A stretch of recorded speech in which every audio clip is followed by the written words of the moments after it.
All right, making a quick video mostly for myself here to try and remember something.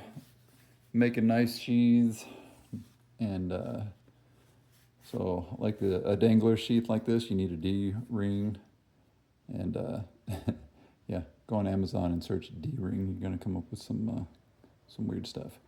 Anyway, I haven't found any of these that actually work for what I need, like in specific sizes, so I'm trying to figure out how to make my own. Made this one. And trying to figure out a way to make them that works for me. Different sizes and stuff, so just gonna document real quick kind of the janky way that I came up with to do it. So go to the hardware store, buy some brass rod. This is 3/16 rod.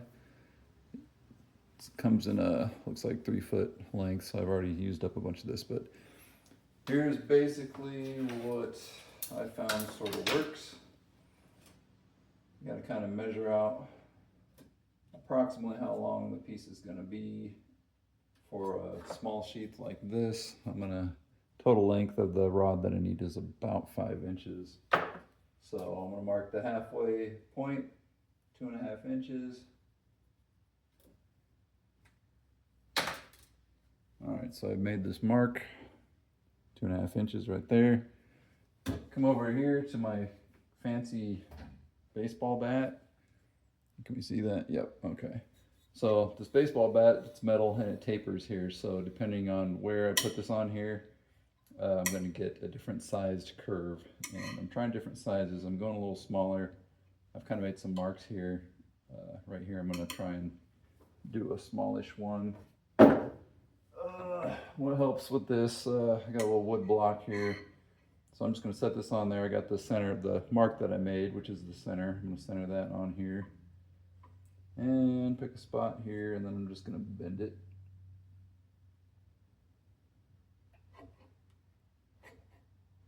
It's a little squirrely, but we're gonna push that down, bend it around the curvature of this bat.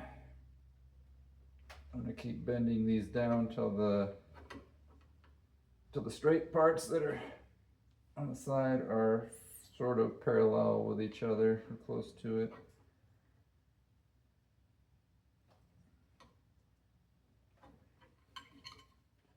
All right, that's pretty good. Not too bad. So what we got at this point is this. Now we need to bend. So we got that part. Now we need to bend this over. And so I'm going to do that. Oops, I'm kicking the camera. All right. Take this bat out of here. Close this up. Take this. I'm going to stick it in here so that the curved end is on the bottom. Part I want to bend is sticking up. Close this in here.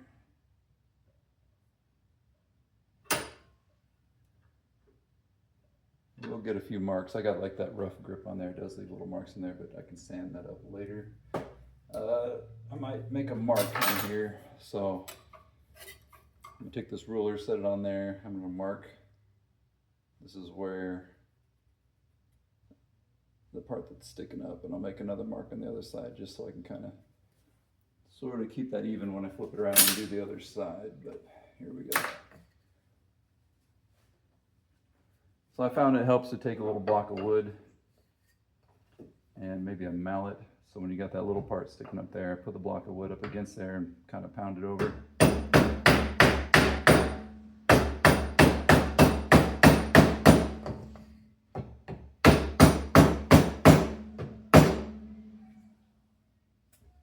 And we're going to pound it down until it's about 90 degrees or close to it. Pretty good. So this is what we got now. And now we got to do the other side. So we're just going to flip it around, do the same thing on the other side. I put a mark there that you saw a minute ago. So that mark helps me line up and make sure that I'm getting it pretty close to the same as I did on the other one. tighten it in there. You might be able to just muscle it over, but I find that this does help.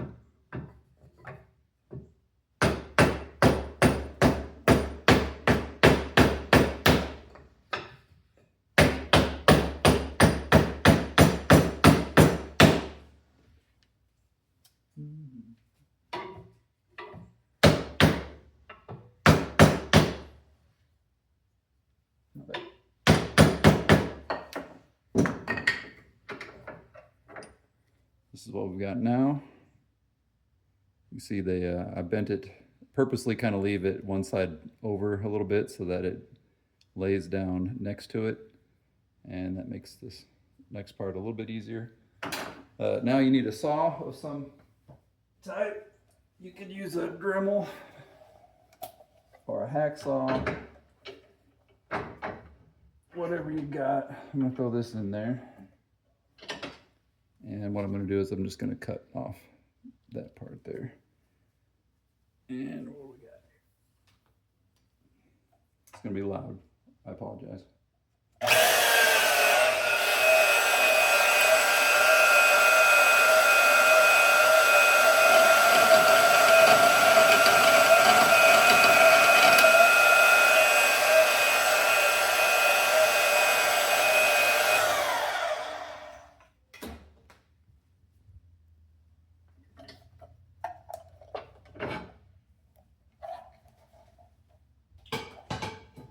That out of the way.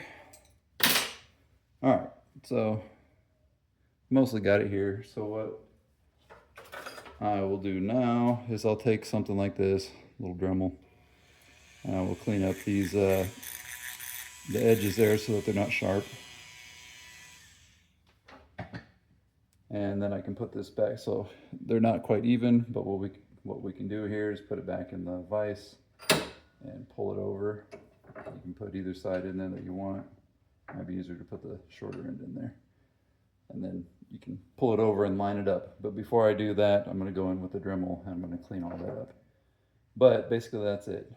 Line everything up, and you know, if you need to, if you want to squeeze these together, like if you have a gap in there and you want to squeeze them closer or make this smaller or something, I would leave them misaligned, and then you can stick it in your vise and clamp it down, and you could squeeze it that way, and these will press in, and you can get it to where you want it, and then go back and line it back up and push that over to get that straight.